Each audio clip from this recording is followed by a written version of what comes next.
Bring you yet another speedrun of a brand new game. This time it is Luna Abyss, a new action-adventure bullet hell platformer that just came out within the last week. And this is a pretty decent run. There are some mistakes as we'll go through, and definitely some time to be saved. Some new skips are being found every day, but we're starting off here in our little prison cell. We're just going to spam talk to Aelin, the giant robot head on the wall, who will be somewhat of our companion throughout this quest. As we get through this, you'll notice the first couple of chapters aren't really broken. There's a lot of movement going on, running around, shooting stuff as intended. And then once we actually get some movement abilities like double jump and dash, things kind of open up. But to open up the game, we need to pick up this little bit of lore. That'll open the door and we can get our first gun. The scout rifle. It's kind of your go-to assault rifle. You can use it to lock on the doors, lock on the enemies, and it's pretty cool overall. There's also going to be a cooldown for every weapon we pick up, so you can notice that in the bottom left, as well as the gun that we currently have out. You'll see it right in the middle. The one in the bottom left will be for all of the weapons. Once we get some more, so you can keep track of your different weapons. And we're just going to traverse through here. We break this goo so that doesn't damage us. We are playing this on the easiest difficulty, not story mode, because that makes us pretty much invincible and kind of takes away what little challenge there is left in this game. So this is the easy mode, but not quite story. We have our health in the top there. You actually start off with quite a bit of health. Even on the highest difficulties, it's the same amount. You can get health upgrades, but as you'll see in this, we won't pick any of those up because we don't really need them. And it's a time loss to do that, so we're just continuing to navigate through here, getting some more of the introductory story from Aelin. Don't need to stop for too much here. We're going to our first arena fight. So if the giant meter in the middle there ever fills up, it will go into an overheat state where you can't shoot it until it runs out.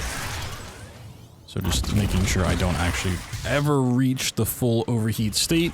I'll actually like to tap fire this instead of holding it down for full auto mode. Just make sure. There are these pretty basic enemies. There's not really a whole lot to the combat in this game, more than what you see on screen. Just dodge bullets, shoot enemies, and to move on. You can also just luckily skip pretty much every cutscene in this game. There are some that linger a little longer than others, but for the most part we can skip all the dialogue and stuff. So we just need to make it over to this platform, get a little bit squirrely, jump on back over here. Because of our limited movement in the early sections of the game and how wide and expansive this area is, there's not really much room for skips. So you just have to progress through it as intended. We're going to talk to this guy over here. There isn't a little bit of a spoiler warning. He ends up being the final boss. Surprise, surprise. Gonna look at our character in the warden form. Yeah, we just need to talk to him so we can open this door behind us. The game also has these giant blue crystals. You saw one right there that will heal us to full health when we run past them. So a lot of times we can just ignore enemies that we don't need to kill. They might even shoot us, whatever, and we just get full health as we run through the maps. This is quite a bit of a twist and turn kind of game. You have to go through all these pipes, run around buildings, and unfortunately for us, and trying to break it, there are invisible walls and void out death planes just about everywhere you can think of. If you try to shortcut something that looks like, oh, maybe I can jump there early, nope, you can't. Unfortunately. We do have some pretty major skips a little later on, thanks to some shenanigans, we'll say. Shouts to the community for all we found so far. Still some tricks being worked on, so hopefully we'll see those implemented soon and the time come down to quite a bit more. Being up in the 140s is a little bit of an exhausting grind, but maybe we can bring this down under an hour and a half. So just need to shoot this door open. You can actually hit this one from down below, but doing so with all the enemies attacking you is it's a headache, so I opt to just run up, be a little bit safer. There's a blue crystal, get our full health back up. There is a slide mechanic in this game. It's rarely ever used. It doesn't work too well. Crouching is just kind of a headache more than anything, so only really slide when we absolutely need to. But we're just doing all of this as intended. It's none of your business. But I promise things do pick up, and it takes a little bit to get there. Overall, this game is pretty cool if you haven't checked it out. It's relatively cheap on Steam. I believe it's on Game Pass as well, if you want to jump into it and give it a try. Come join the community. Well, this is not the perfect run. I did want to just get a video out on it to show what's been found so far and maybe get some other people interested in running it. Slowly getting more runners as the days progress. So we're going to get our second weapon here. This is kind of our shotgun, the shield breaker. What's important about this is if you see these blue walls or blue shields around enemies, you have to use the shield breaker to get through it, which becomes more important in the fights as we progress through the game. For now, we're just going to break the shields. So you're going to notice once we get into those fights later on that I make sure I don't overheat the shield breaker when I know an enemy with a blue shield is going to pop up, because then you're just waiting around and you can't hurt the enemy. We have some little pop-ups here from the All-Father that we can't really get around. We just have to pop up, and we're just going to keep on running as the All-Father and Aelin continue to just yap in our ear. Shieldbreaker also has very short range, so you need to be pretty close to a door, but if you stand right on top of it, it tends not to break the shield, so you have to have a little bit of wiggle room there before you shoot it. Another one of these little switches that we have to hit.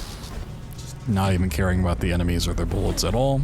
Gonna boost pad up here, break a door and run through for our third arena fight.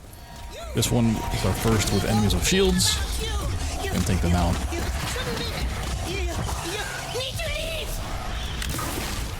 At this stage of the game, the shield breaker has 3 shots before it goes into overheat, and these shielded enemies take 2 shots to kind of go into their death state.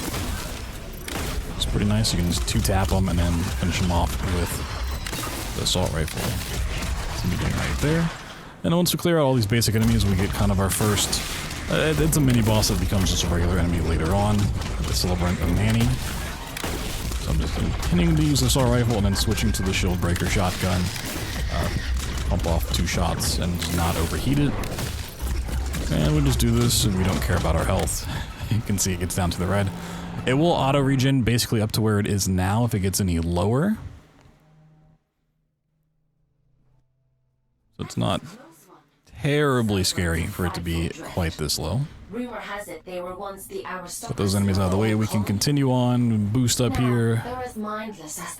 Try to do some air strafing to get in this pipe. You have very little control of your character in the air, which kind of becomes a problem when you start dashing around and doing some of the skips that we're going to be doing. For how much of an action platformer this is, the lack of air control is a little sad, but we make it work. Just getting stuck on random pipes. More of an idea. Do you want to hear it?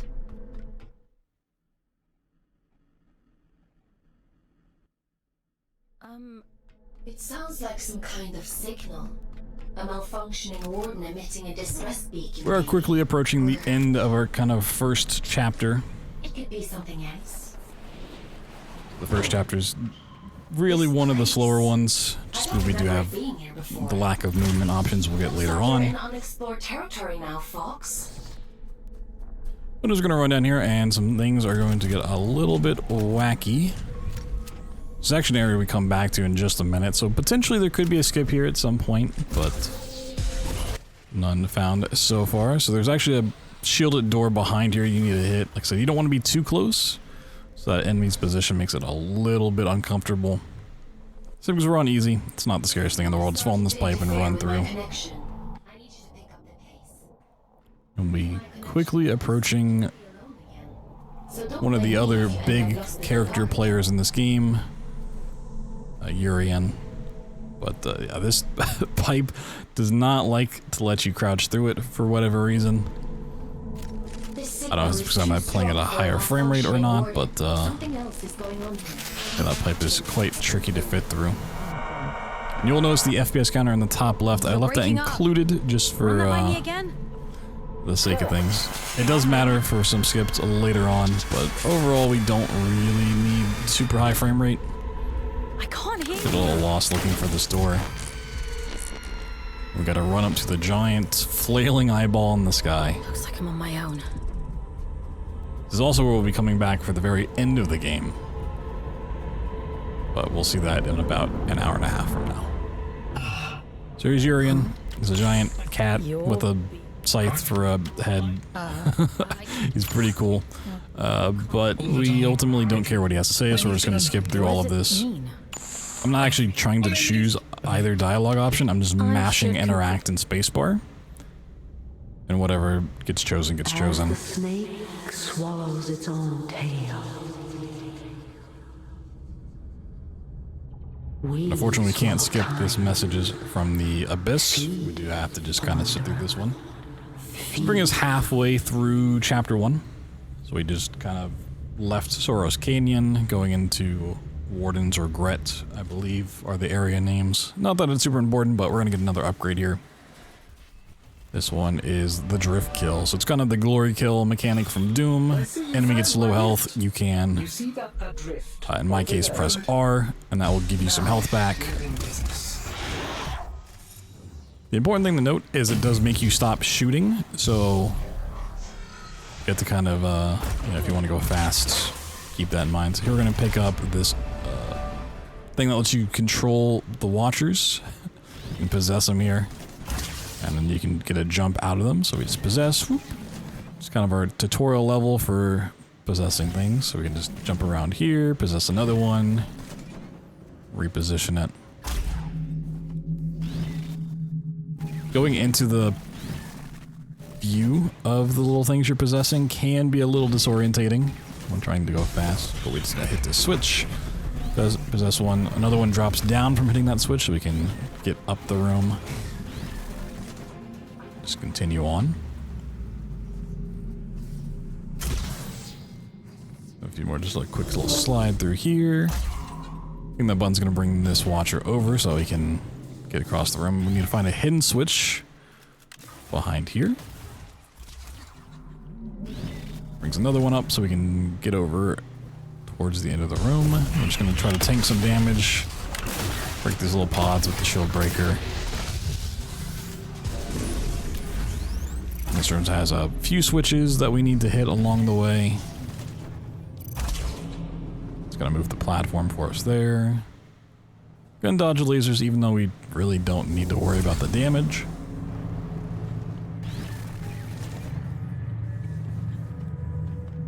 And off we go. They're fun fall. This game loves to drop you down holes. One of the more fun intended things it makes you do. So we're back in that room I mentioned. We're going to be revisiting. You know, potentially a skip here at some point in time. We'll see. But yeah, this room we're just going to jump around. What's happened? Have to traverse some pipes along the way. You look different. Where's To find the boost pad across. You're just Urian. You don't really need to worry about the goop. It was so loud. Typically, as you run past it, you'll get far enough away by the time it explodes. So it's not really going to do damage to you. And even if it does, it's not There's a disconnection point nearby. too much. You'll need to climb up through Warden's Regret to reach it. I can extract you from there. I'm loading the location into your system now. Just continuing to navigate. A lot of running. Cool thing about the mechanics of possession the Watchers is you can do it through cages, which is intended. Gets you like through walls and stuff. This game never goes quite crazy with the puzzles that it requires of you. It keeps it pretty simple, but it's an interesting mechanic at least.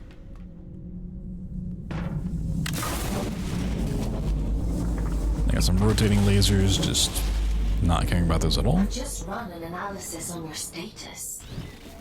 I have never experienced anything like this. Whatever happened to you down there? Just obliterate that enemy real quick. Just in the way.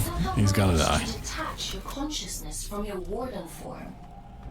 To cut a long story short, you're a ghost. So here's the example of going through the cages right here. Just get zipped through. Luckily for you, it's the consciousness itself. I don't know if they ever explain the lore of that, of why that works, but we're quickly into another arena fight. This one's quite lengthy. So here we're going to notice that I leave these in kind of that glory kill state, and I suck all of them up at once. So it does take time, and you're not shooting your weapon. You kind of want to group this up until they're all kind of about to expire, and then you pull the glory kill at just the last second. Another kind of annoying thing about the state is once they get into that, they have a little bit of extra health where they didn't before. So these enemies will take like 2 extra shots to kill once they reach that glory kill state. Kind of just prompting you to actually use that mechanic. It does give you health back and gets them off the field quickly, but it does take a little bit extra time and effort to do so. This boss loves to teleport around the room, and he will constantly pop his shield back up, so always making sure I have an extra shot ready in the shield breaker, just in case it happens. Another round of kind of basic minions, break the shield. So we see that one mini boss from before has become a regular enemy now. These guys and the Absalom will return.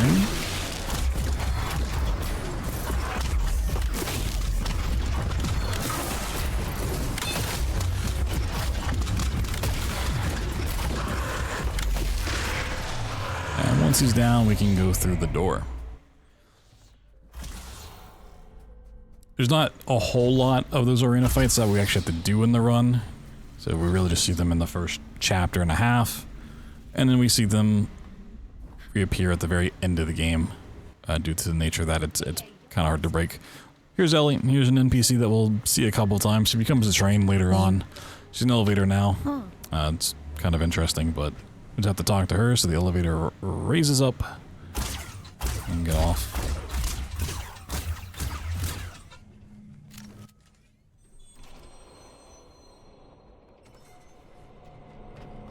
What do you know, we're back to just running through cramped hallways, falling down holes. Try to get some slides off here.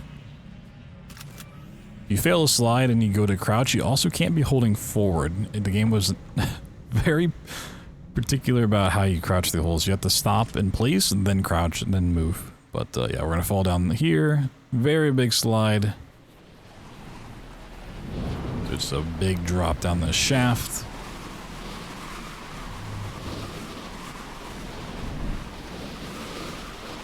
Make sure I wrap my angle correctly, so once we drop down here, we can just run over to this possession, zip up top, and we are basically at the end of chapter 1. So we're kind of in this abyss state. We're in control of a warden's body, more or less. Think of it kind of like the Matrix. So we're finding our phone and leaving. Aelin will pull us back out to our jail cell. We're basically coming in here doing jobs for her, so we get time off of her sentence, which you can see the days there on the left. We just got 5 days off of our 9,000 day sentence. She'll pull us out and, well, a nice little conversation, have a quick nap, and back in we go. So I'm just mashing through this dialogue. I don't. Urian. He said. And be careful at the very end of days and at the very beginning of days to click on the right option. Sleep something. Otherwise, you can end up going to the library or just telling her, hey, I'm not ready to go to sleep, and then she pulls you back to the other menu.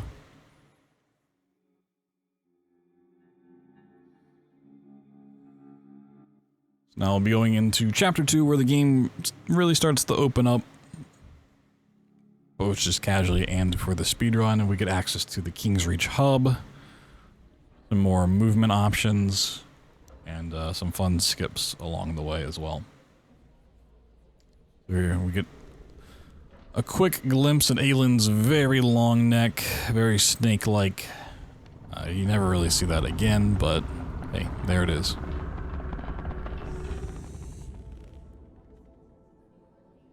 morning, folks. Just gonna run through brief dialogue between the two. He mentioned. And we'll be going back into the abyss. So Aelin and the Would you like to Allfather's connect? kind of task for us now is to go after Urian, the cat that we saw before with the axe head. We're supposed to kill him for like 4,000 days off our sentence or something. But here's King's Reach. It's a central hub area that connects all of the future chapters. Just gonna come down here, break this open so we can access the chapter 2 level. There's some fun stuff we can do here to get upgrades early once we have double jump and dash, which we'll see on the next visit to King's Reach. Unfortunately, you can't really skip to future chapters just because of the way the game works. The train, if you get past the giant doors there, it just isn't loaded, and then going into like the hanging towers later on, it's just blocked off and the platforms aren't there. So here's Everett and Orion, two Spider-Men that are quite beautiful, I will say. They'll pop up and talk to us throughout the game. It's not really a way to skip it, just mash the dialogue.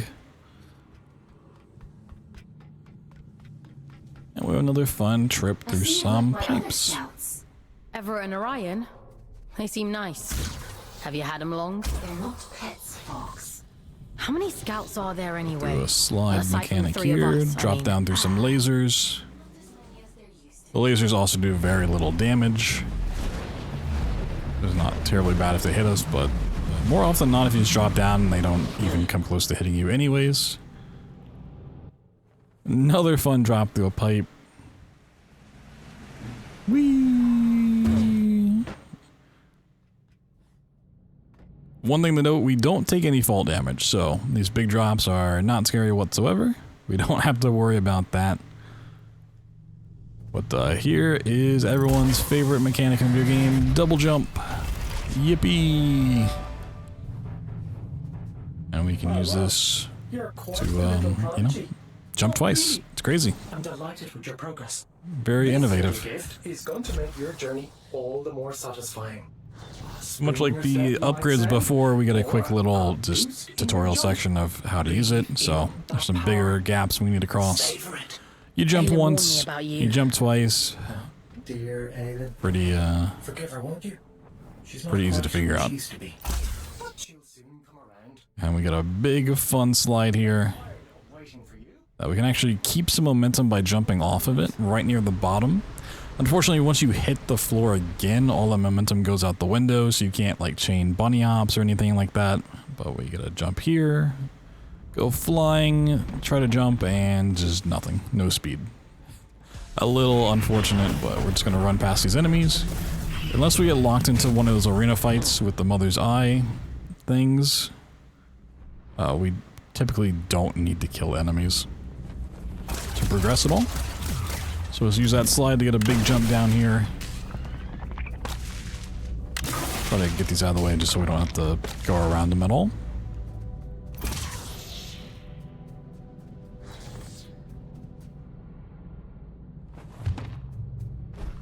A nice slide through the segment.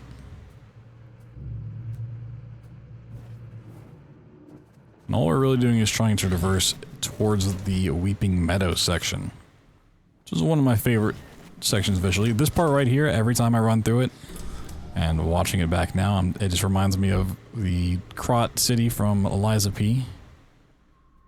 Wow, that was a good game. Maybe I should speedrun that too.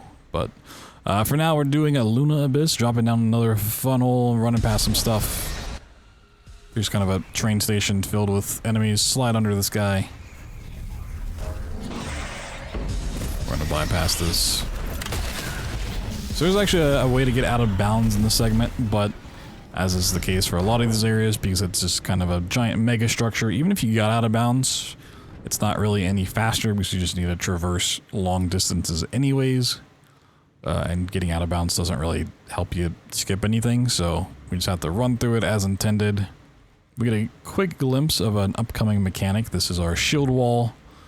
You're gonna hear me call it bubble quite a bit. It's a giant shield bubble, and saying bubble's more fun than shield. So we're going to possess our way over here. We can use our double jump to get down to our upgrade.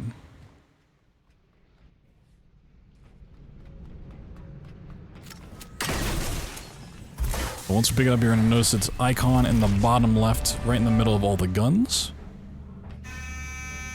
That also has a cooldown, and it's pretty lengthy, which comes important for the skips later on.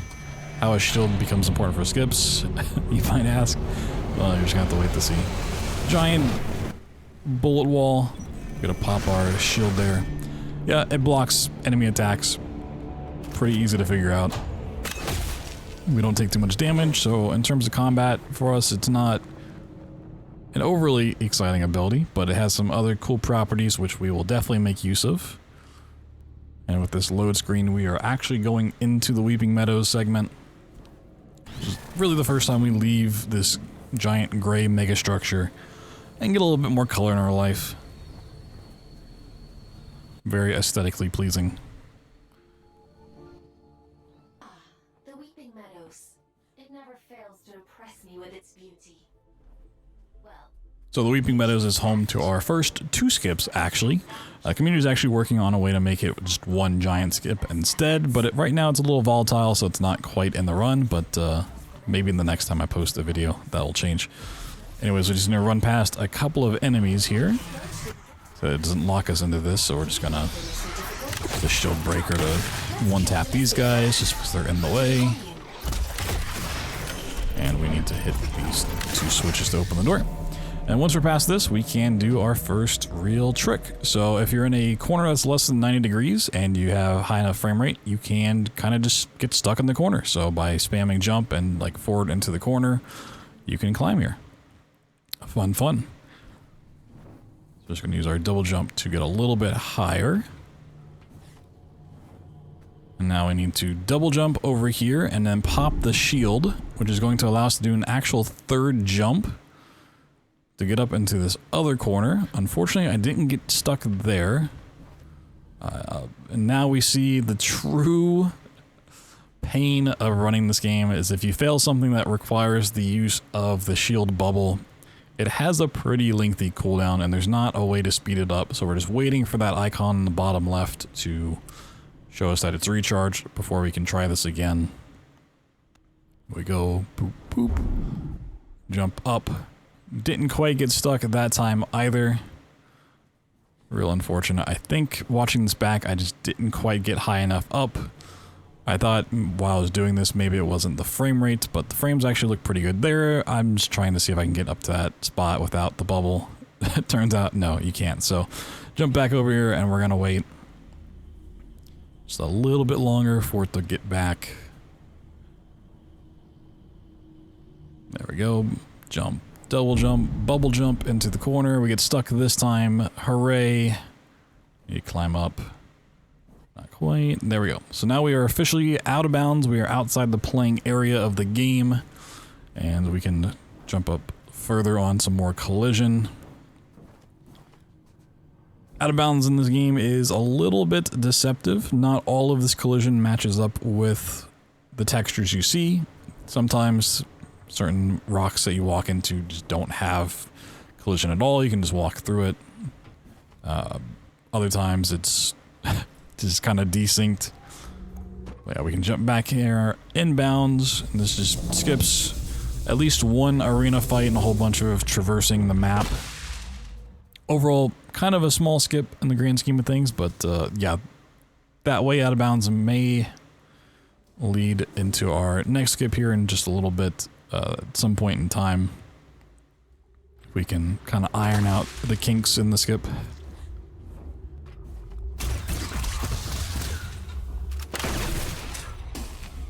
So one thing that we're going to get over here that makes the next skip quite a bit nicer to actually do is the dash mechanic. And by doing the first skip into the second, you don't get the dash until after the skip's done. I'm just curious. Which is kind of a painstaking thing to try. So here's Foss, just another NPC in the world. We're going to talk to him to get access to the city over here. We're going to run through and talk to some more NPCs. Let's Some more days off of our sentence. Still over 9,000. Insert Vegeta meme here. There's been kind of the leader of the city. We're just gonna say, yeah, you know, we'll kind of do some stuff here. We're not like evil, but we kind of end up destroying the city anyways. So we need to get up top real quick just to activate the switch. I'm gonna run over here to the back corner, hit a launch pad. This we can go over here, break the shield barrier, and activate the switch. Now we need to hit 3 switches around the city real quick. Get 2 right there. Lock on makes this very easy to hit from a distance. You don't need great aim at all, and that will open this door leading out of the city. And more importantly, towards the dash mechanic. So you're gonna see these like pink magenta portals around. You're supposed to have dash to go through those. You have to have like a lot of speed to go through them, which is why we get dash here. And that'll be a consistent thing throughout the game. You gotta make sure you just have the speed as you dash through. Go on, give it a whirl. Well, there's so much more we can do with dash. I'll put it to use right here. So we can just climb up on these rocks. This is about something much A lot of these bigger rocks than are physics. extremely slippery, so you have to stand on just the right spot. That's all. And unfortunately, our double jump doesn't give us a lot of height. It gives us a lot of distance horizontally, but we don't get a lot of height from it, so the rocks are even harder to climb. But there's just a hole in collision right there, which allows us to slip back out of bounds. Gonna jump over here and start climbing these rocks for real. So just really having to know where you can stand so you don't fall back down. This is a very tricky segment right here. We need to get up on top of this rock. Sometimes I like to use the bubble for a third jump there, but I like to use the bubble just a bit. So don't want it to be on cooldown.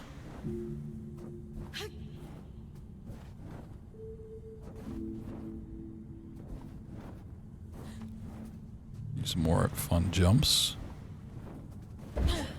Here's a spot where we can just walk through this texture. It doesn't actually exist. So I like to use the bubble, make sure we land on that little piece of geometry so we can dash over here. To this very bright section. Allow us to get a little bit higher up on the mountain.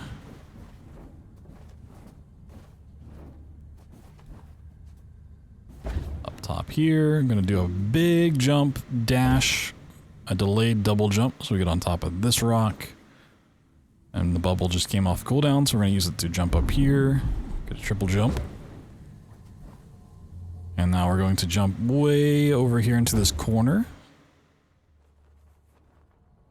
So we're gonna do another one of those wall climbs by getting into a corner that's less than 90 degrees with high frame rate.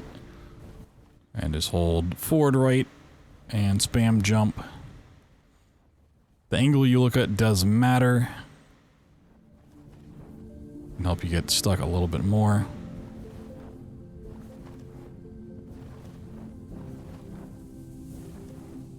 But unfortunately, I get right near the top and the game decides that I should no longer be stuck in the corner, so right back down we go.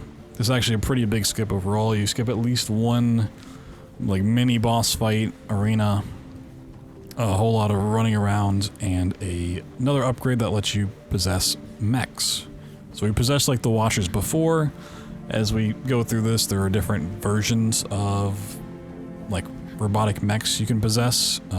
Here you actually get like a mech that has like Gatling guns on it, which you normally get down in that left side right there, but we're gonna jump on some invisible walls, jump on top of here, and we're gonna get past a door that you would normally blow up using the mech, and then you get out of it right on this bridge. So we bypass all of that. Like I said, we'll probably have a version going from that first skip we did to here at some point in time. We just gotta kind of iron out the details, but it's probably coming pretty soon.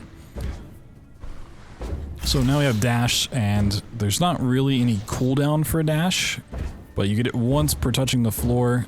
So if you jump, you only get one dash. If you're on the floor, it's like a half-second cooldown. You can see me just kind of use it quite a bit. You can also dash while crouching, which is very nice for getting through these little holes.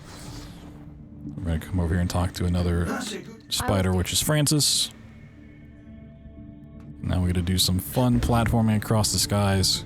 Interesting. Just making real good use of the double jump and the dash to get as far as possible. We're actually gonna skip some of the platforms, but just doing a double jump dash over to this. Possess through here.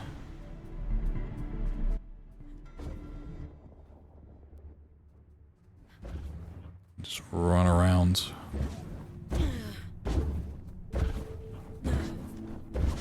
So every chapter from this point on is going to have kind of a major boss. We've seen some of the mini bosses, but in these giant spheres in the sky, there's going to be a actual boss that we're quickly approaching.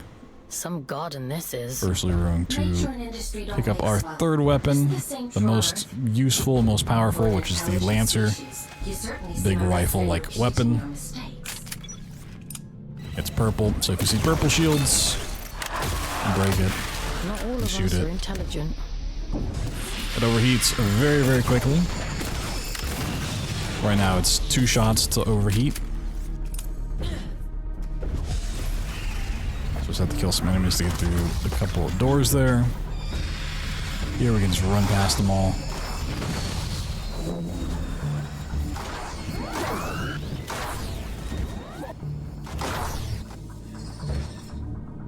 Now we can just do some big jumps across here. If you're ever looking at platforms and wondering why we don't jump a little bit further, or like, oh, it looks like maybe you could reach over there, it's probably because there's either an invisible wall there that you can't see, or there's just void out death planes. A lot of the very obvious spots to jump to are just cluttered with those.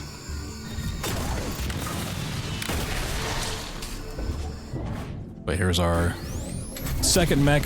We didn't actually pick up the ability to possess it, but the game just assumes that we have it at this point. This is a very common trend. We'll just be able to possess it. So we just really need to open up the door here. Don't need to worry about the enemies.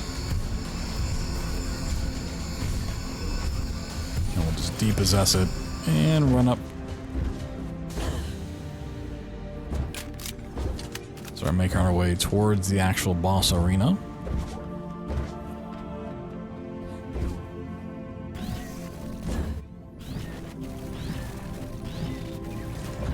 So we have 3 of the 4 weapons already. We actually won't see the 4th one for a very long time. You don't see it until like the tail end of chapter 4. And we're currently in chapter 2.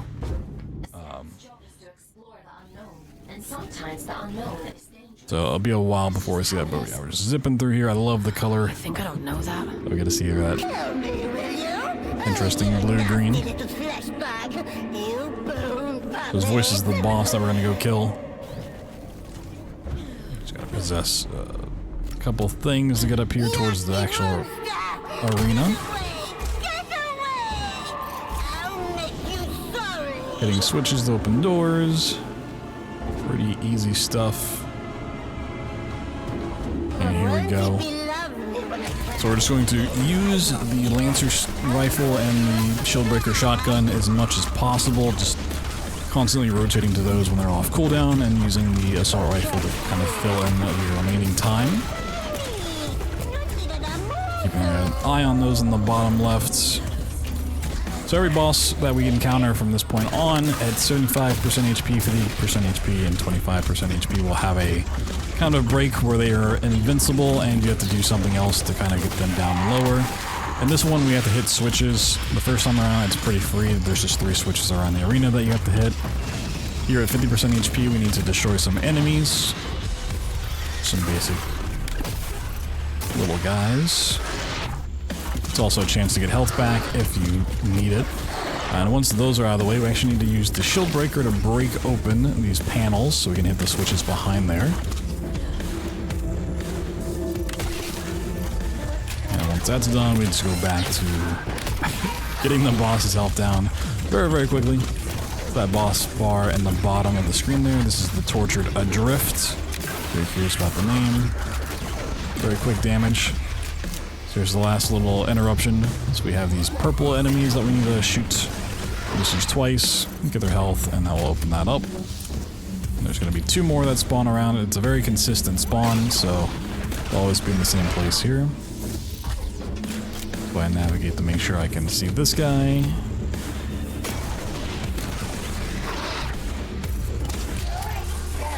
And now that's out of the way, we just need to get him down to 0 HP. Once that happens, there will be a giant red flash. That's when you know he's dead. There we go.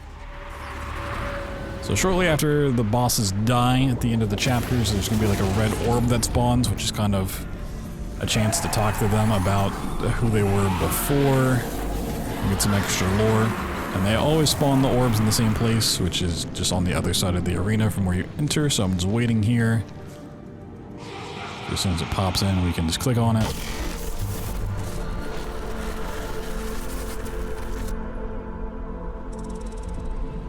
And we can't skip the little opening cinematic here, but we can just skip all the dialogue, so we're just going to wait for this to fade in. There's a nice glow of them up floating in the sky there. And it will be bypassing all their dialogue. But this is how you figure out who the Allfather is and Well, at least they said no. He's important. kind of what happened before you got here. What a dead.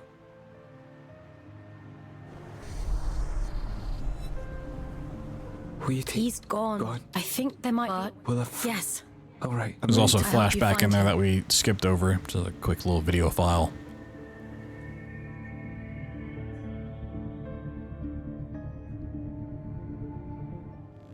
By going through that, will also pull us back out of the abyss, so we can talk to Aelin. Have a quick nap before we head back in. So that completes chapter 2. There are 6 chapters in total. Time for a bed, Fox? Sleep some. Chapter 3s and 4 will also have some pretty major skips to them. Before we kind of just get to the onslaught that is chapter 5 and the final boss of chapter 6.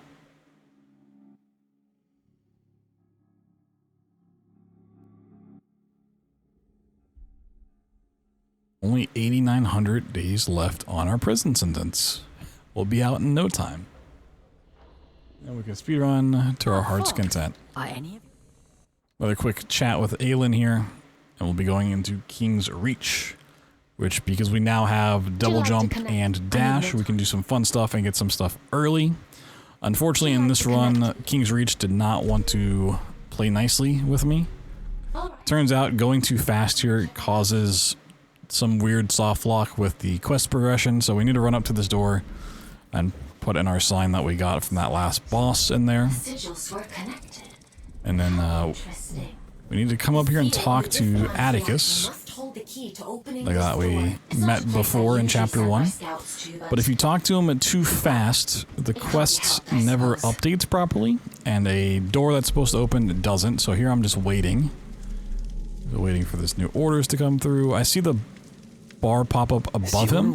Go talk to him. We get this pink screen. And from runs before, usually if I get a pink screen, that means it's not gonna work. It's gonna soft lock. But I figured because I waited a little bit longer, that maybe it would.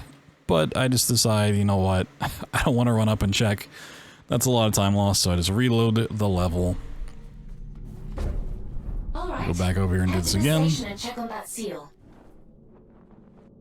And I just had a thought, because this run's not quite gone the way I wanted to. We know we had a little bit of issues with Weeping Meadows and that bubble jump. And this is soft locked on me that, you know, maybe we'll try some improvised routing. And while we're waiting for this to go through, maybe I'll go ahead and get one of the weapon upgrades knocked out. But it does take a little bit too long to get up here and do this as well, so I probably won't do this in the future. But hey, here's one of the weapon upgrades. This is for the scout rifle. So it's going to do more damage, and the cooldown is decreased. So that's out of the way. We'll talk to Atticus here. You can see we don't get a pink screen this time around.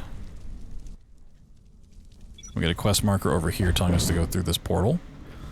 Now we need to go back this way that I went before.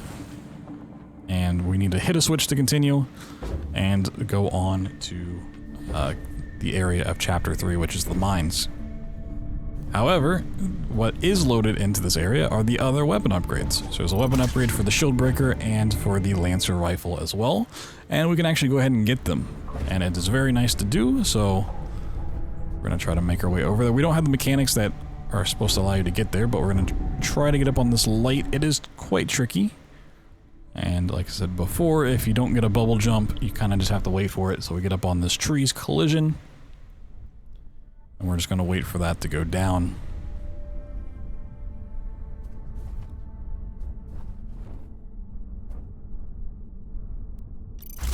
You can see the upgrade right over there.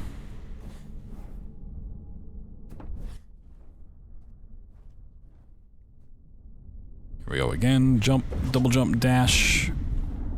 Try to get the shield bubble. And I actually get up there, but I was overcorrecting myself to not fall off, and what do you know, I ended up falling off. Heartbreak. I know.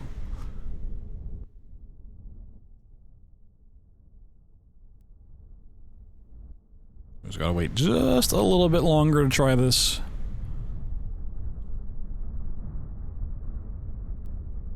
Mentally preparing to make sure we don't fail this yet again. We get our dash, we get our bubble jump off, and once we're on this light, we can just jump, dash across. Get our upgrade. So now our shield breaker shotgun is going to deal more damage and has a longer range, which is pretty important in terms of tracking down bosses. While we're here, we're also going to make sure we get the upgrade for the Lancer rifle, which is behind that door just across this gap. So we're waiting for the shield bubble to come back before we make our jump across, because we do need it. That's off cooldown. We're gonna run, jump, dash, double jump, pop bubble.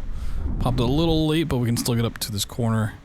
There's a very little collision to actually stand on there, so we got a little lucky. Get our Lancer Mark II, which gives us more shots before going into our overheat state, and the overheat actually lasts less, so it comes off cooldown quite a bit quicker.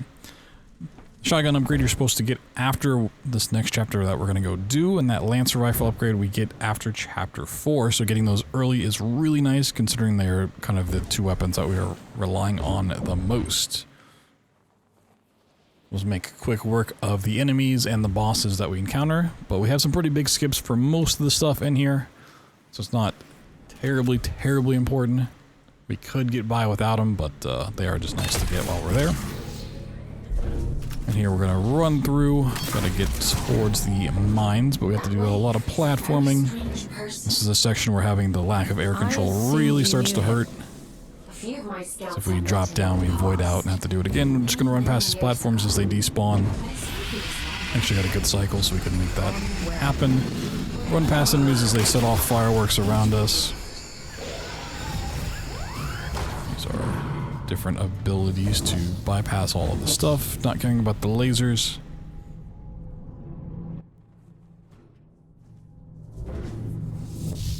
Pull down some more holes. Here I try to outrun these platforms, but unfortunately we were on a bad cycle and a dash didn't quite get us there, so we're just going to run past, slide, and get it the second time around. Past some more lasers real quick. Hold on here. There's actually an invisible slide we're on, so we can't just fall straight down and soft lock. Nor can we like jump off to the sides and really break anything. Pick up a thing of full health. We have just a little bit of platforming left to do. A couple more enemies to run past before we get into the drift mines. Our next big section of the game.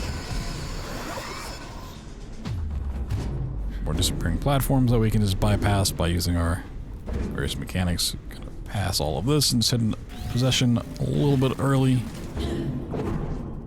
We actually get too much speed and we can't hold back to kind of stop ourselves, so we use the shield bubble there to do so. Luckily we don't need the shield bubble to actually deal with enemies, so we can just use it strictly for traversal means, which is pretty funny to think about considering it's really supposed to be just for combat sections. And we're just boosting along.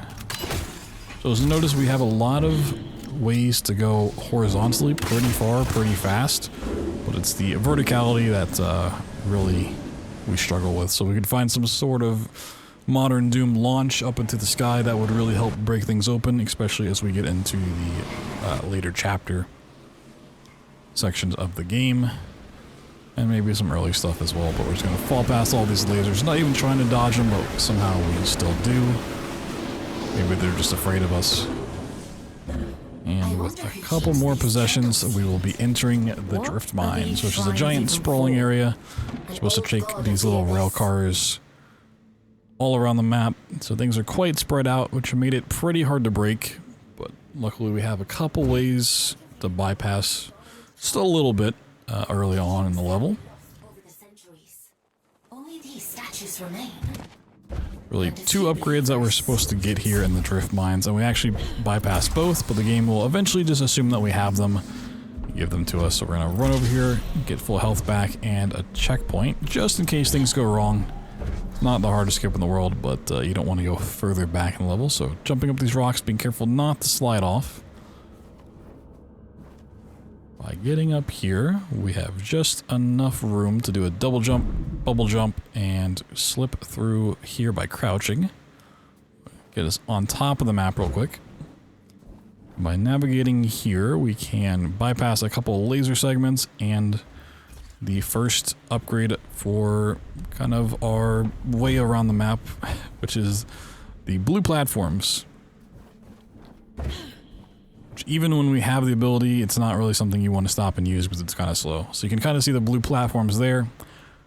They're not actually spawned in until you use the ability, and then they pop up for a short amount of time. But by doing this, we can skip past it. So we don't actually still have it yet. This is the tutorial segment, so we're going to use our abilities to jump across this.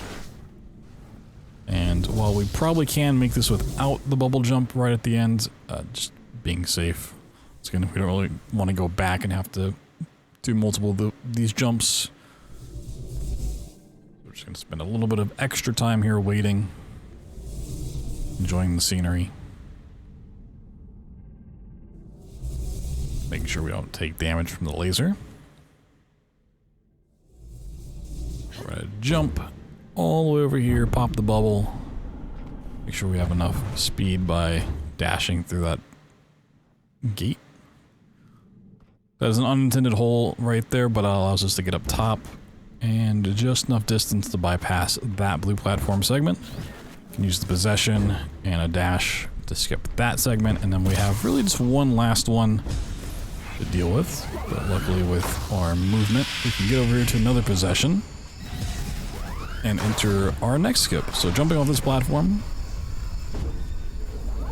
we can get over to this metal beam holding the track in place. Use this to get to the next beam a little bit lower down, but from here we can just jump straight over to these rocks and to the train station where you're supposed to exit. This bypasses the need for the mech possession for the twins, which is what allows you to actually take the rails. But once we get to the second one of those, the game will just assume we got it, so should probably have gotten it. So unfortunately we actually skipped that first one because it's by far the most cinematic, really cool music, really cool visuals.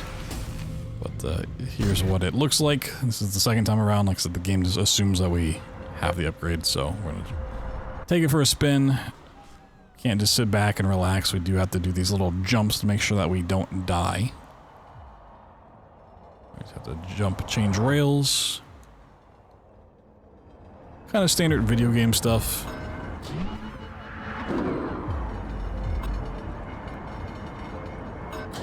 So you can now see why this level is so spread out, because they're trying to make you take these rails to different sections of the level. But skipping the possession upgrade lets us skip past a boss fight as well. So here's the blue platforms in action. Let's see, they kind of take a while to form. And you can't have your weapon out at the same time, so you don't really want to have to use them if we can help it. Before we continue on with another rail section, we do have an arena fight coming up, so we need to make sure we get to this door with a lot of visual clutter going on. Fireworks going off in our face. Little prisoner. We'll make sure we don't jump and keep momentum here, otherwise we're flying off that railing, and this is a huge waste of time. So another arena fight. We're going to make sure that we always shoot the purple enemies when we can, because they're not always able to be broken. The blue ones, the blue shields are always consistently there. The purple ones are not, so we want to make sure the timing's down. So we skipped that boss that I mentioned. We also skipped the introduction of these little enemies, which shoot mortars around the arena and put down a damaging bubble. So as long as we're moving, they're not scary at all. You can see the bubbles right there on the left that then explode. They do have a lot of health though, so they are kind of a nuisance. Don't know if we talk about those, but there's little guys that spawn in, usually in clusters, that when they take enough damage or get close to you, they will explode and they hurt each other, so typically just group them up, pop one, and they'll pop all of them. They're just jumping around, using the Lancer rifle and the shotgun to get enemies down. And we can continue on. So we're not supposed to have either upgrade for shotgun or the rifle at this point in time, so it just really makes quick work of the enemies. Take another rail on down towards the boss. Actually, getting pretty close to the end of this level already. A couple more rails and a couple more platforming segments.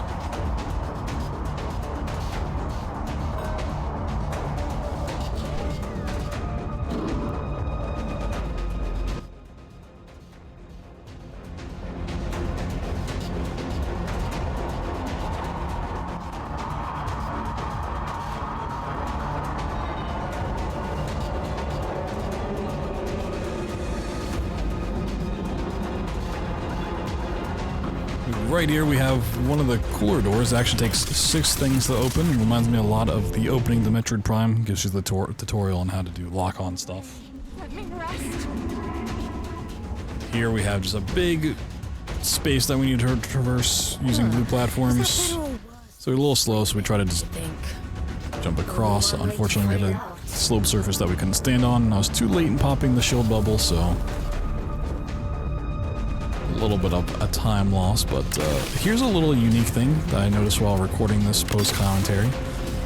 That's the only time that they put shields around those possessions. For whatever reason, they never bring that mechanic back as you get through the later levels of the game. At least that I can recall. They just kind of use it twice there and then never again.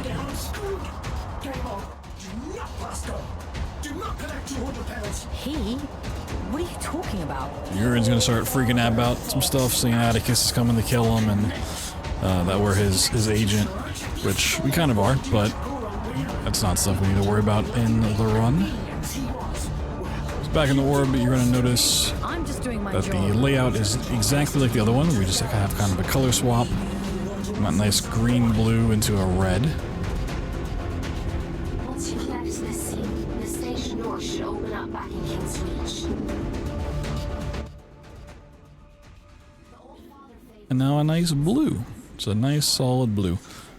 They do change a little bit of the platforming as you go through here, but the actual general layout, Why disturb me after all this but everything's the same. The I've done pipes, nothing we're gonna have another boost pad up here.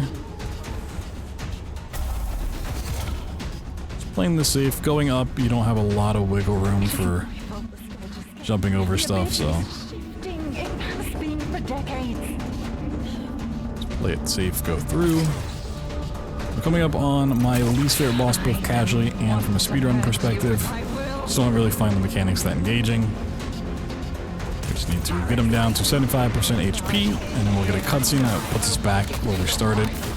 We need to traverse the room with these platforms we're standing on now gone, replaced by the blue platform mechanic that we got introduced to in this, and hit a switch. At 75% HP, there'll be one. It's always in the same spot. It's directly opposite of where you spawn in. Let's say the north side. Once you get down to 50% HP, there'll be 2 buttons on the, let's say, west and east side of the room. And then once you get them down to 25% HP, there'll be 3 buttons on the west, north, and east side. really making quick work of this boss yet again with the Lance Rifle and the shotgun. Unfortunately, the platforms themselves are just far enough apart where a double jump and a dash won't get you there. A shield bubble can, but because you need to use the shield bubble too often, can't really rely on it, so we have to actually engage with the blue platform mechanic there. So as I'm getting his health low, I'm just making sure I'm near the platforms that I need to be at. So activate this one. And go across. Grab a little bit of extra health. Not that we really need it, but you never know. Also, unfortunately, this segment gets like really laggy every little milestone you go through just because of all the bullets on screen, all the additional enemies and stuff moving. But we get the health down. He's dead. And we're waiting for that red orb to spawn. It'll also be on the north side, directly opposite of the way that we got into the arena. So I'm just double checking I'm in the right one. I can see looking across, that's where we dropped in, so I know I'm good to go, just waiting for that orb. Much like the first boss, we get a little bit of backstory on like who they were, stuff going on with Atticus, yada yada. It is some cool lore, I will say, but if you want to know more about it, learn all the history, you gotta pick up the game for yourself, give it a try.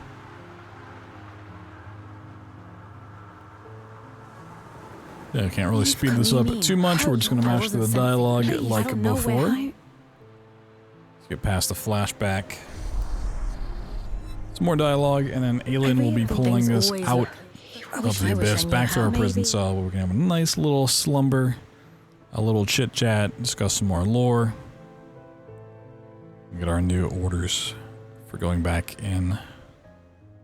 Someone. So, who's this? Otis mentioned.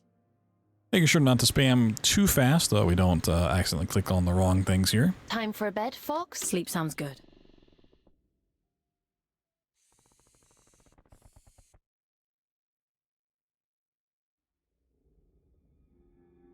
You can also tell I get a little bit impatient sometimes while waiting for these things to fade in and out. If you're getting a little impatient at home, you know, you can follow my cursor with yours, put your cursor right on top and it'll be like we're holding hands.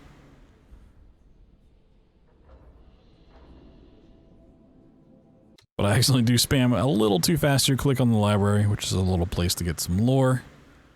We don't need that. Just gonna get out of that. Spam a little bit faster. And tell her we're ready to go to King's Reach.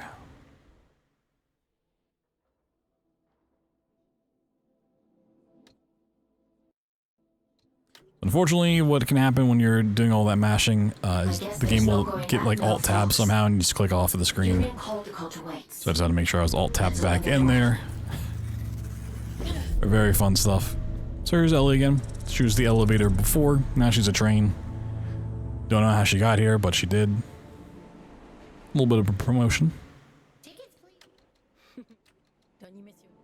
So she's going to be taking us to the city of Greymont. Or at least close enough to it that we can traverse to it ourselves.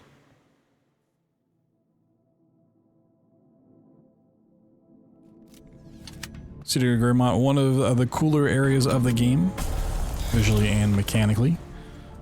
One of my favorites for sure. Unfortunately, it also features the biggest skip in the game, and the hardest skip of the game. It means we're going to bypass all of the cool aesthetics and mechanics. You're on my time now. So now Urian's really starting to freak out. He wants us to come meet him. He's a little worried, so he's just going to start rambling. Gonna spam possession chains here. Listen, you're here now. The rest is irrelevant. You're going to help me put things right. I've been waiting a lifetime for this opportunity. I'm happy for you. You won't be when I'm dead. Get moving. I never You can just thought I'd bypass see all these platforms with a big old jump down here. Couldn't you have sent a scout to do it? It's not for me to decide where scouts are posted. Now get a very quick glimpse of the city of Greymont. Very See, vampiric that's what I find looking. so strange about you. Very You've got cool. all this power, We won't be seeing much of it, so we're You're gonna jump on only this ever doing railing, what your father says. do a big jump, dash, delay the double jump so we get stuck between these pipes, I've seen archive and we can footage climb up on here, them. I suppose it is rather similar. getting us above the playing area of the game. That place stopped being home the moment my eyes turned red. They fell over themselves to get rid of me. We're gonna navigate all the way up here, and we need to jump way out around this Really corner. don't get it, Collision do sticks you? out further than it seems. Delay the double jump so we hit the side of this pipe and we can jump up. A little scary. Don't worry I want to use the about bubble it. because we need to use the bubble here to hit this got a job to very do. specific spot So let's so we get it get our done. movement reset. We can double jump, dash over here, crouch through the window. And we're going to do something that may be a little controversial. We're going to enable traversal skip, which is an accessibility feature, which is intended for those that are having trouble getting past this, but we don't actually have the grapple hook at this point. We completely bypass it with getting over here. So for now, the community's allowing the use of that to get us up here. The game will eventually give us grapple hook like the other mechanics we skipped along the way. But usually the traversal thing that we just turned on is much slower than actually getting through here because it's a very cinematic way to experience the game. There's not much use of it, but we do need it there just in order for that giant skip to work. And here's the boss, the Seraphim Brood. He's also going to have kind of phases where you do enough damage, he teleports away, spawns in some minions, and yeah, he's going to get everything down, so we're just spamming the weapons. Go with these mortar guys.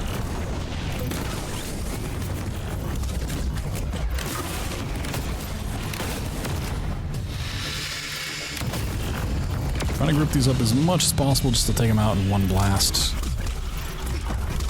Getting these on cooldown moves at the same time. There's actually another mechanic that we bypassed, which is an extension of the glory kill, where instead of just using it on a tap mechanic and getting health back from killing them, you can hold it down, and it'll actually like launch projectiles out of that enemy. We don't use too often, but it can kind of damage surrounding enemies. We use there. Here I just need to focus on the boss, because once he's dead, the other ones will die as well. It's not really a purpose in taking them out. So beat up the boss, skip the cutscene, and we can touch the orb. Did they do this to him? Those So this guy dead on the ground is Urian. He's been killed. Oh no. What will we ever do?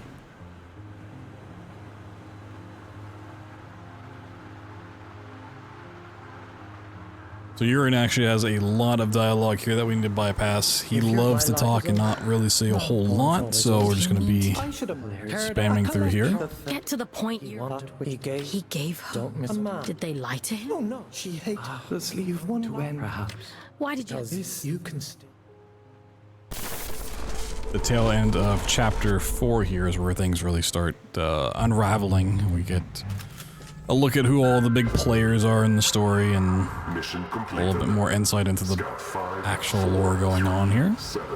Designation Before we get pulled back out to the prison with Elin, we need to drop down here and explore this like hidden lab underneath the city. something isn't right here. Trying not to get stuck on the collision as we boost through.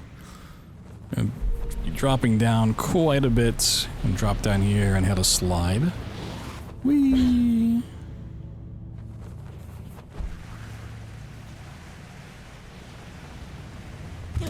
Drop through and boost, which will give us another dropping segment.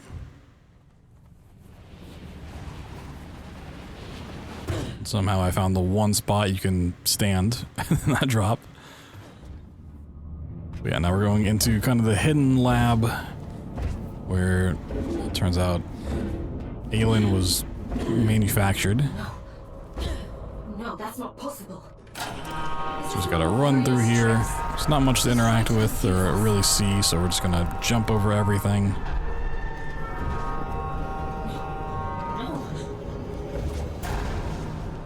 use of our bubble jump right there. Even if you don't quite make that and you fall down, you'll just void back out on top, so as long as you get close enough to that platform, you're good. So save a little bit more time by making up top. I can leave. If we had that new setting turned on in the accessibility menu, we've seen those little yellow things all over. You just interact with it and it'll give you a cinematic, like, skip through the platforming segments. Right now, just the City of Greymont is the one we use because they are quite slow, and we can typically just run past or dash past whatever it is much, much faster. But maybe here soon we'll have some other skips that make use of it somehow. But if it gets too crazy, there might be a spin-off category where those are disallowed. You've done. Here's a dead alien on her throne. Turns out she was a god that Atticus slayed because there's some betrayal backstory going on. But yeah, Atticus is the bad guy. He's the All-Father. And all of this is getting revealed here, so we're just going through a bunch of dialogue before we get pulled back out to the prison. Turn and turn again. And now that we know Atticus is the All-Father and kind of the bad guy of the story, we want to go take him down. Unfortunately, to do so, we need to go deal with a different boss entirely, because he's the one that gives Atticus all of his power, so we need to take him out first. Setting up chapters 5 and 6 of the game. Things go back to being a little less broken, as we'll see when we get into chapter 5. It is a very vertical level, as we've talked about so far. Verticality is kind of the one problem we haven't overcome in the run quite yet, which makes it quite difficult to find something when you need to constantly be going up in the sky. Another round of talking with Aelin. We'll have another night's rest before heading back into King's Reach yet again.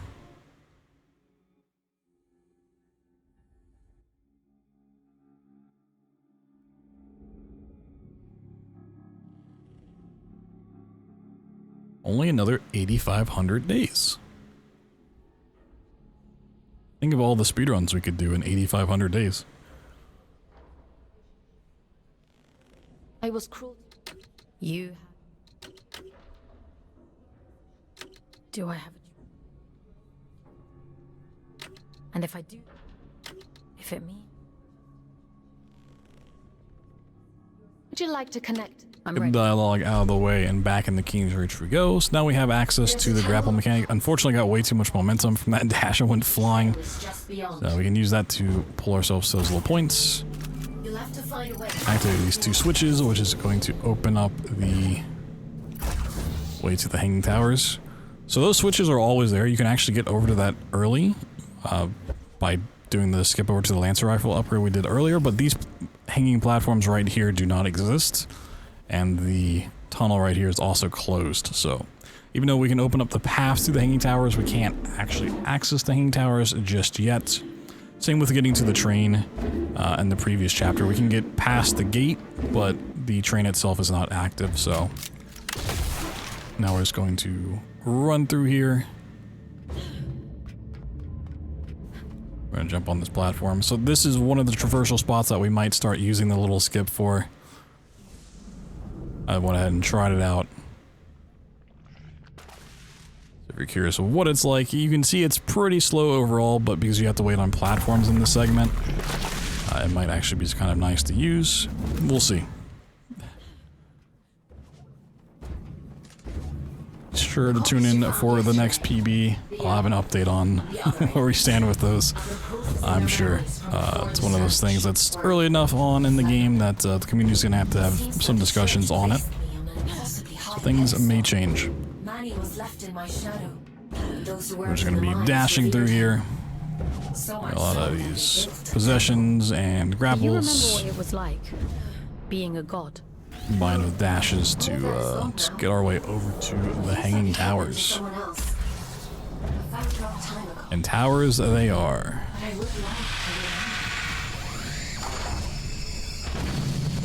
Normally we don't really care too much about enemies, but this is a spot where they can do quite a bit of damage. So we cross here, you just hit a lot of those enemy attacks. Do a small skip by jumping up to this.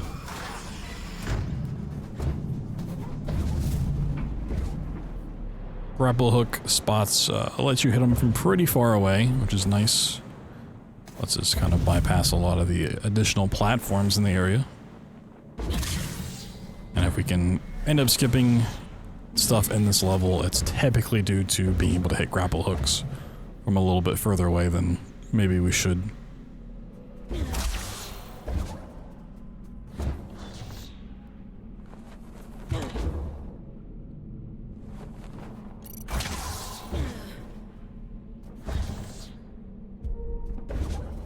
There's actually another guy that looks just like Yuri in here that we're never going to talk to. I believe his name is Sylvan. And, yeah, that's all you need to know. So we're just going to bypass that. Do some more dashes across. We'll be seeing a couple more arena fights in this area, but still a lot is navigating.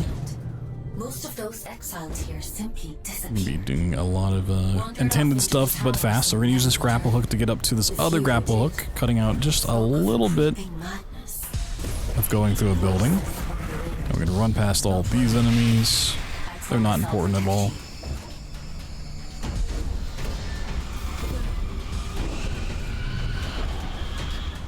And start climbing the buildings. Oh, the fun we're gonna have. But first, we need to get our fourth and final weapon. I didn't mention that there's gonna be one more. This is the Atom Splitter. Basically a rocket launcher that can hit multiple things, so you aim down sight, or hold right to lock on, hit multiple things at once. It's used a couple of times for doors, in terms of a puzzle, and can be used to fire at multiple enemies at the same time, so we use it again right here. Also, it's a very long cooldown when it's used on enemies. It has a very short cooldown when it's used on puzzles, thankfully, so do that. It's kind of dashing into the wall, so just use the bubble to stop my momentum. Another door open, and we can go up top. Despite the Atom Splitter having pretty decent damage, the cooldown is very long, so it's still preferable to use the Lancer Rifle and the Shield Breaker Shotgun. So we don't need to fight here, we just need to traverse these platforms, which are kind of annoying to stand on, and just possess through this wall.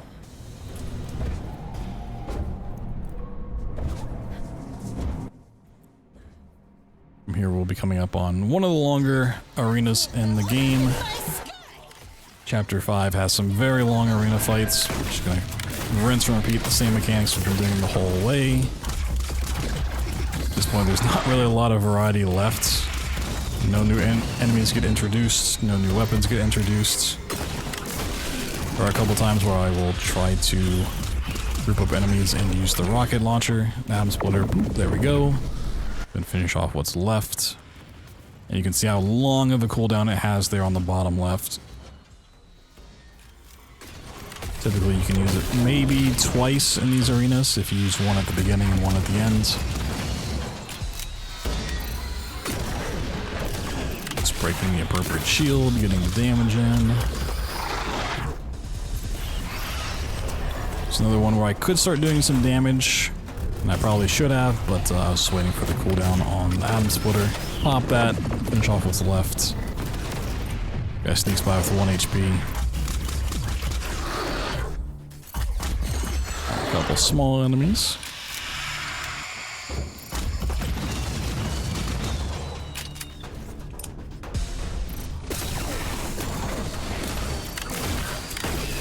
So we have another one of these Seraphims.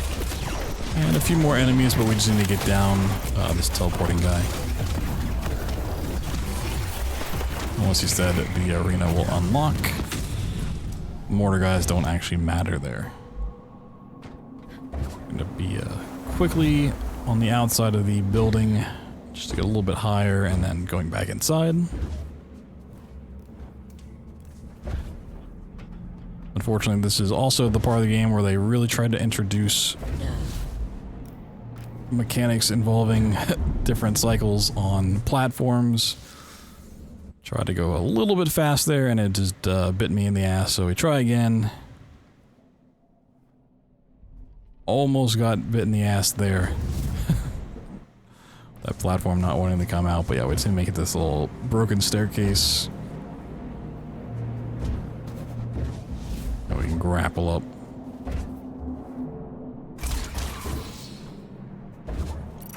And drop back into that arena we just cleared because we activated this boost pad.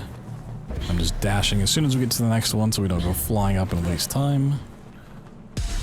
Now we need to run up this room with a million enemies that we don't really care about, but they can potentially kill us, so we're just going to pop the atom splitter. Take care of some of them at least. This guy's right next to a grapple point, so just get him out of the way. Make sure we don't miss landing on this platform. These little pipes.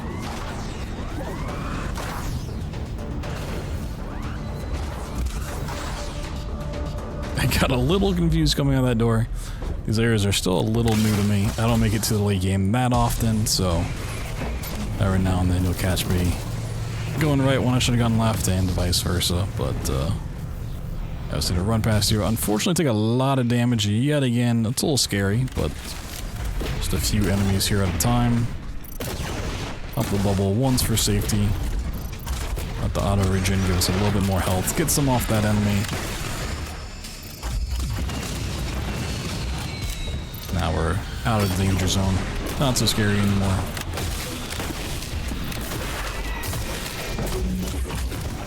So I actually need the atom splitter to open up a spot in the floor here, so we don't want to use it during combat, just so it's not on cooldown.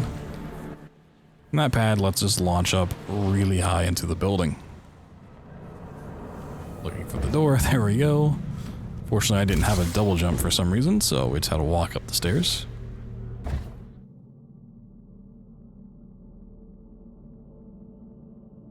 But if you thought we were done climbing buildings, have no fear, we've got plenty more to climb. Unfortunately, we need to change towers actually, so we're gonna jump across here real quick. I should have known the copy would interfere. Another spot that, while we can go quite horizontal here, really ties down the area with invisible walls and death planes, so have to do a lot of this as intended. We're just gonna possess this train car. We do have a small time save here by just jumping back out the way we came, so we can possess this instead of having to run through the building for just a couple of rooms.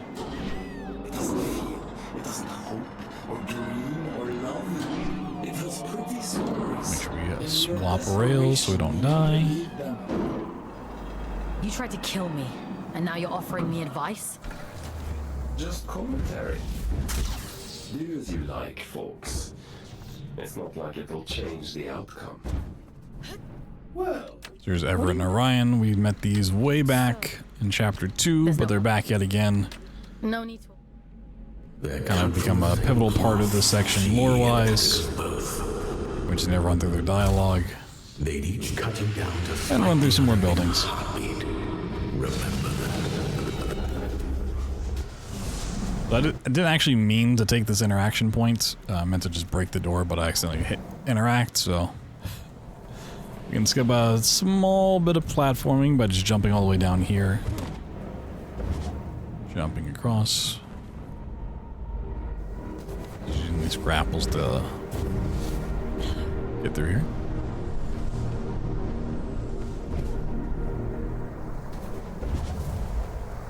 Overall, pretty small time save, but it is just help speed things up slightly.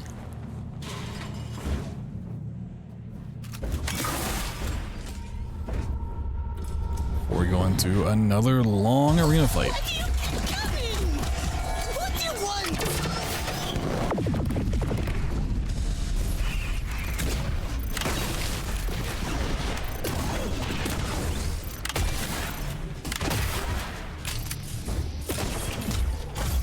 Where the wardens really either behave very nicely and they don't teleport around ever, or they just constantly teleport and become a real pain in the ass to hit.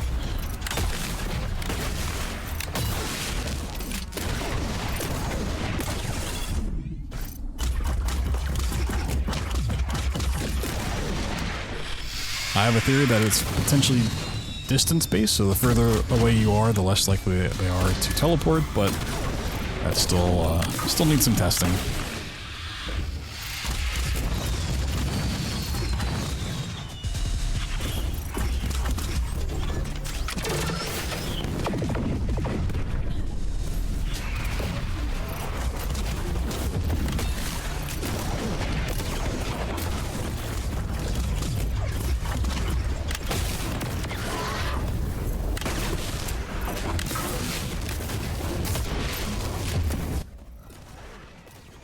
Not anything real different from what you've seen thus far. So there's no new enemies to deal with here. They just kind of have more of them. More of the tougher, bigger enemies together. So we approach the end of the game.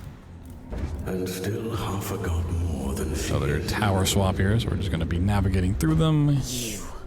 Using grapple to do that mostly. quite powerless. I thought maybe I could get up there early, and maybe you can with the bubble jump, but I didn't want to risk it, so ignore that.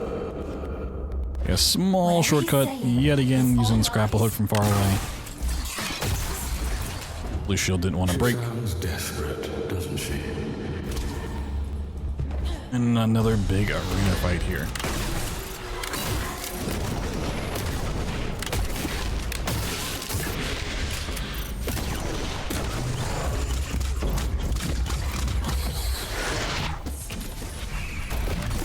Now we have two of these wardens. We're just really hoping they like to sit still. Played pretty nicely this run.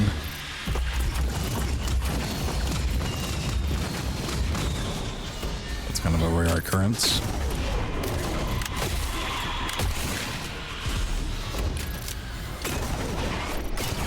The purple shield's down.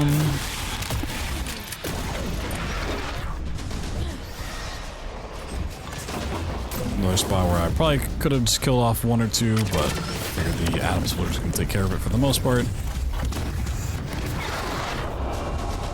Combo some of the glory kills together there.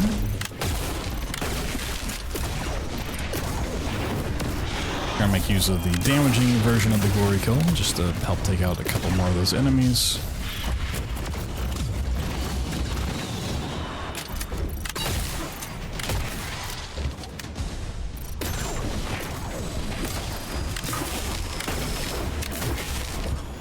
So before, if we had killed the Seraph, that would end the fight, but that's not actually the case here. You do need to clear the entire thing off. Then I can just pad on the floor, and we can just boost on out. Most of the rest of the game at this point, besides the final boss, is just doing some platforming. We also get one more upgrade here, which is the mech possession for the spiders. Or for the widows. And that will let us use this sticky hand to navigate certain platforms all around the map. Kind of interweaving with the areas that we've already been through. So there is some potential for some skips involving this. We'll see if that ever happens. Have a hard time with a change in perspective. I've been pinging between This area is giant pretty locked eyes down like a from what we pinball can this whole tell. time. This is much nicer. We're gonna go ahead and depossess here. Get a little bit further. How do you decide Or who possess ends the next up in one? what warden? Is it just a matter of what's available at the time? It's nothing to do with me. The Abyss decides which warden you end up in. Huh. Based on what? Luckily, we were on a good cycle to hit that moving platform See early. something in your soul. Didn't have to wait.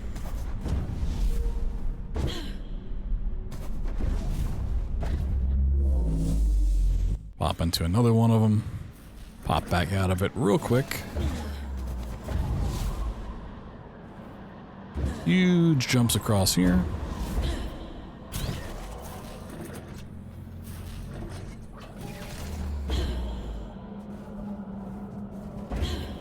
And meeting up with our friends again, but this time we don't actually need to talk to them. I'm not sure why this spot doesn't make you do that, but yeah, you don't need to, so we're just gonna run past. Leave their conversation for another day.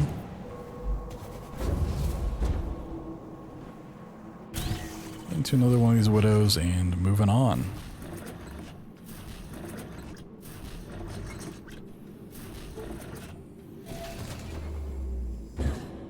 Little bit of a puzzle. We need to break the shield before we can use the Atom Splitter this time.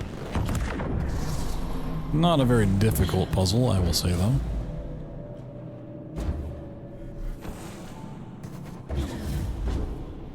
Nothing that's gonna bend your brain.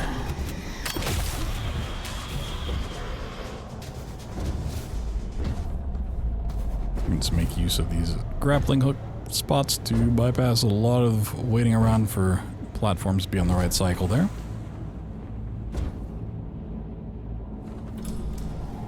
Bypass where I need to go, which is under here. I can't crouch while moving forward, so I had to make sure I stopped. A big jump across this gap. Another Widow possession here.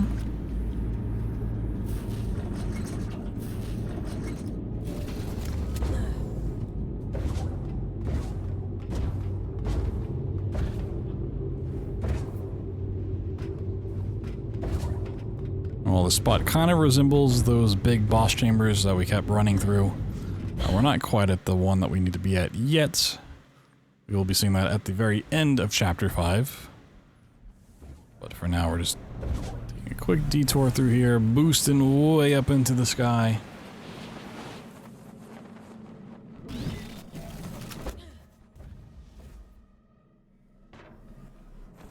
Boosting even higher up into the sky.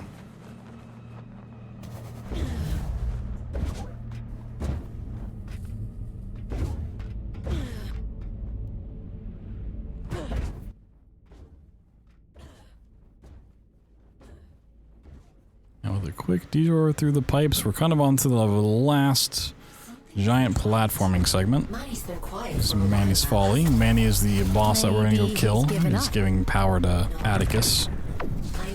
Just get the door open one more time. Sylvan's there yet again to talk to. We bypass him.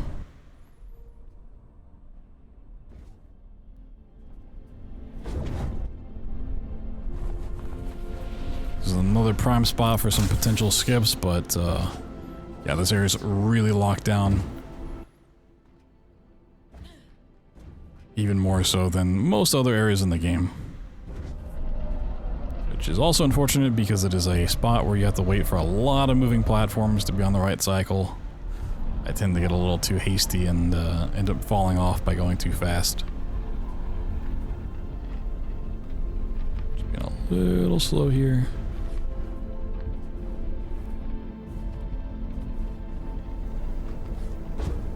So I actually go for a dash, but I get pushed off, but the bubble jump's enough to save us.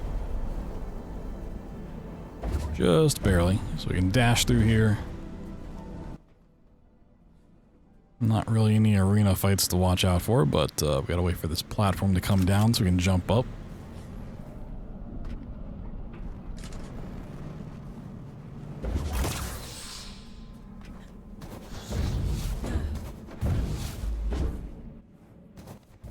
Something I haven't really mentioned, but the one way you can really change the direction you're going in is with dashing or a bubble jump.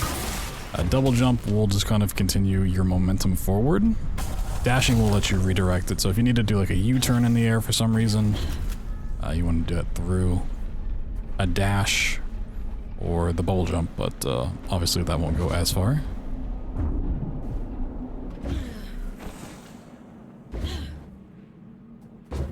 Kind of snaking our way back and forth through this building, climbing up top, missing the boost pad. Talk to Orion Everett one more time. Everett? I'll call later. Manny?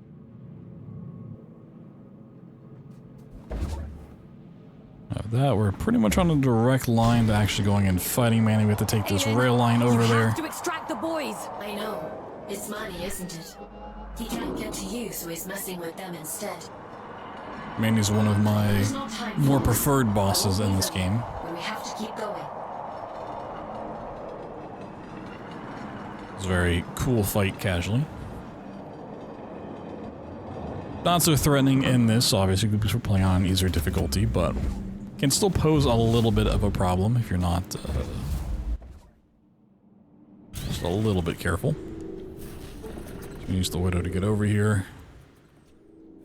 Luckily, once again, we're just on the right cycle to make this platform. And now we're in the boss chamber, so we're going to be navigating the very familiar pipes and rooms. Aylin, are you there? It's read properly.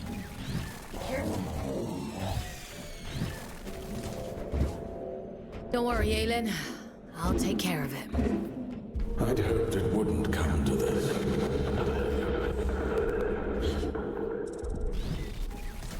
I thought you'd be the one to finally free me. The other two bosses had us just like shoot a simple lock to open it. This time we actually need the atom splitter to open this door.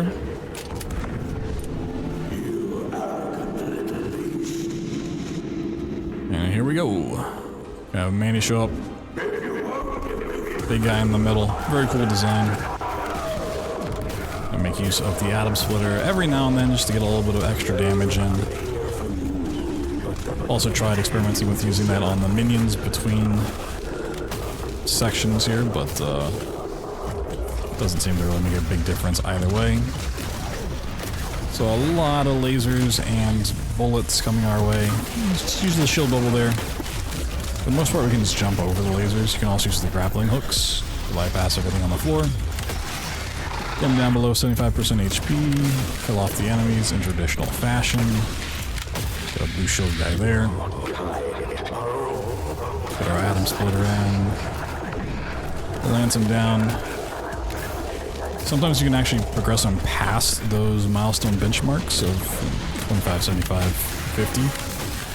If he's like in the middle of an attack or something. So a much shorter phase there. Got him down below 50. Got two blue shield users. A couple small guys.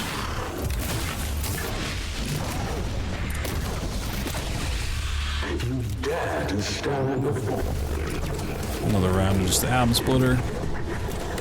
Pop him in chests. His attacks don't really ever change, so I'm not really gonna do anything different from this point on.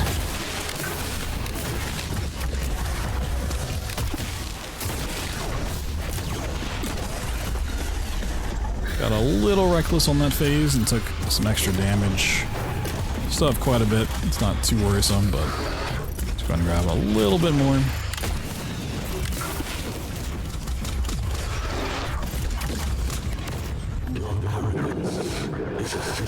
And final 25% here.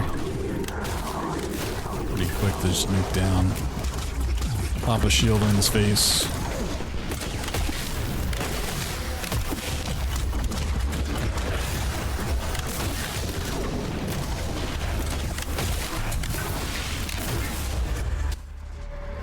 Very cinematic grapple look as well.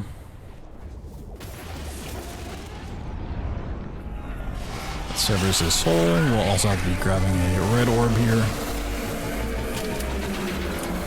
And all that's left is Chapter 6, which is the boss fight with Atticus.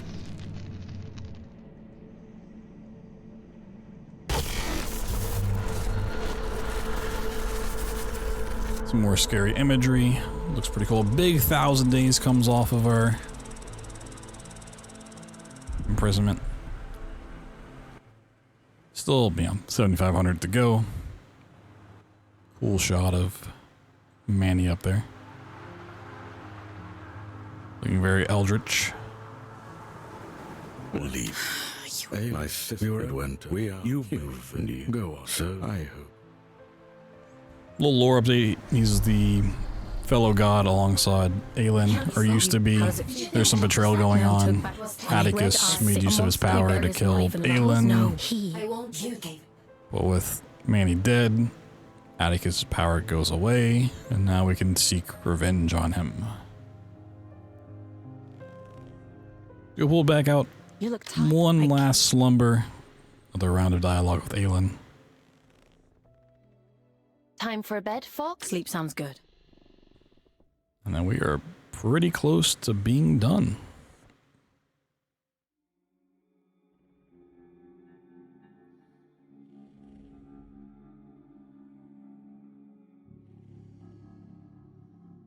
You can see me get a little bit more impatient there.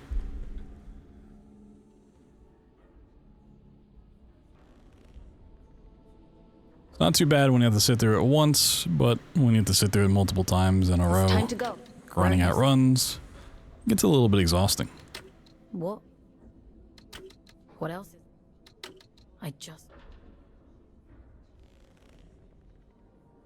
Would you like to connect to the... I'm ready. So one last visit to King's Reach. We're gonna go back to the train with Ellie. Gonna pick up some dialogue with You made it back. Widow here. Turns out Everett actually died. Orion's the only one left. I'm going. I'm gonna also seek vengeance for him. Get a little lost coming out of that cutscene, but yeah, we're gonna talk to Ellie again. They needed me, and I wasn't there. She's gonna take us to where we need to go.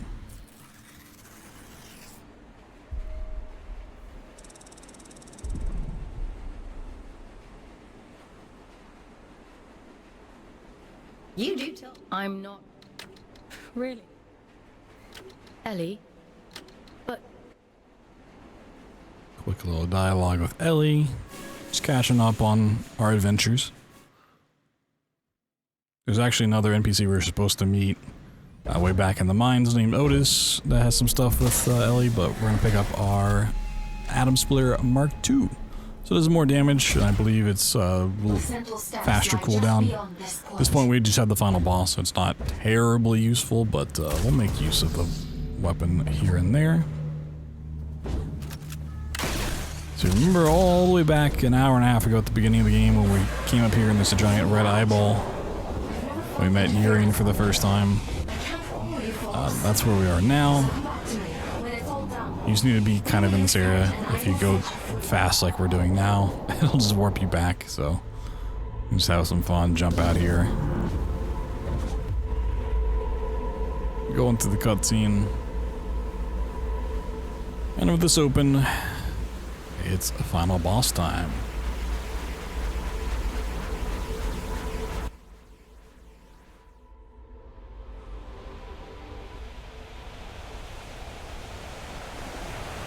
I've done everything you asked of me! Indulged every last whim! A pretty cool boss design overall. Definitely the hardest fight casually.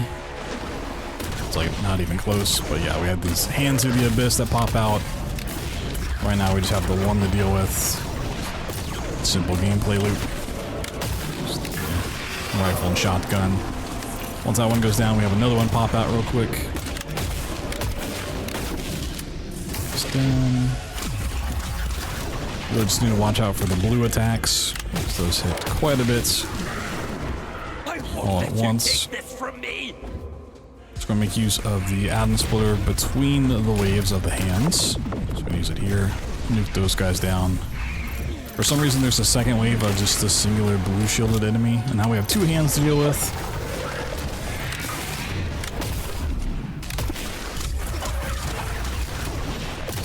Really all the attacks they throw out aren't too dangerous. Like I said, the blue ones are what we want to watch out for. They're the only big concern. That will get us down to 50% HP. So we'll have another wave of enemies before we go in. And I did take a hit from the laser there, so we're gonna get a little bit of health off this guy. I used the Atom Splitter. Outside, I might want just a little bit more HP, so use the scout rifle to get him down just enough to execute the glory kill, pop that one. With full health, we're pretty set to go. Another round with the hand. Nothing crazy here. Being proactive with the shield bubble.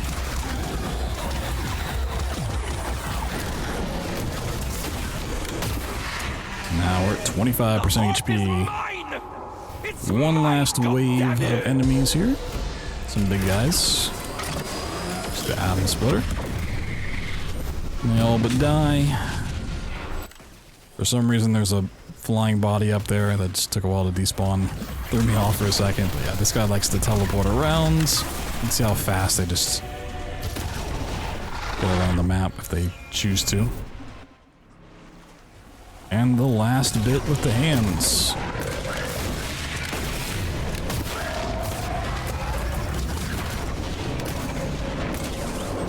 Avoid that blue. Did quite a bit there, but not enough to actually take us out. Would have been a devastating way to lose some time. Overall, not too big of a deal. So once he's dead, we're going to get another red orb to kind of deal with Atticus and wrap up the story. And then we have some dialogue to skip, and then time will be coming up after that. It also turns out Aelin's going to betray us and kind of get us trapped. Yeah, more stuff. Villain wins in the story. We gotta give it up for the villain winning every now and then.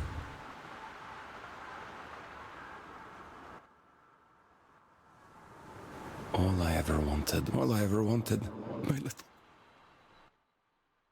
You failed. You did too. You have no idea. Oh, Aelin? You did wonderfully, Fox. What do you mean? It's all right.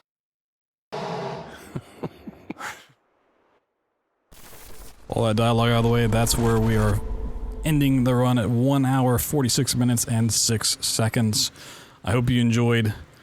So definitely can clean this up quite a bit with those early game mistakes, but there are some other skips being worked on, and the game's only been out for less than a week, so I'm sure things will change over time. Hopefully we can find some more skips, especially early on in chapters 1 and later on in chapter 5. If you like this kind of stuff and you want to see more, you can subscribe. I will hopefully be putting out another PB within like another week or so if we can grind out a better time. Or you can come watch live at twitch.tv/BloodThunder. I stream pretty much most days that I can. 8 p.m. Eastern, typical start time. Like to have a fun time over there. You can see all the craziness that goes into this. If you want to know how we find skips like this, we do a lot of glitch hunting and routing on stream, where we found plenty of skips for games just like this. You'll be free. If you like this style of commentary over runs, you can check out my most recent videos of Mouse PI for Hire, both No Save Warp and Any %, as well as Cosmic Cthulhu Abyss. Trying to do this more in the future, so stay tuned for those. Maybe we'll revisit some of my old PBs, get them updated, and do a little bit of commentary over those as well. Thanks for watching. If you stuck around for the full hour and 46 minutes, much appreciated. Have a great rest of your day. And hopefully I'll see you back on another run. Gonna let the final part play out. Just make sure we get to the credits. Make sure it's a valid run. No cheating here.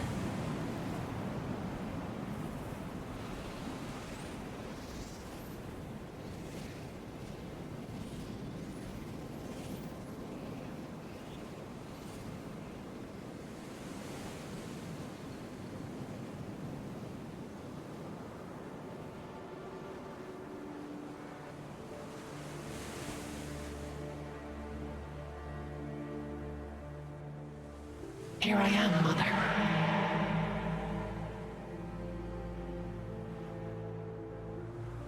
I finally come home.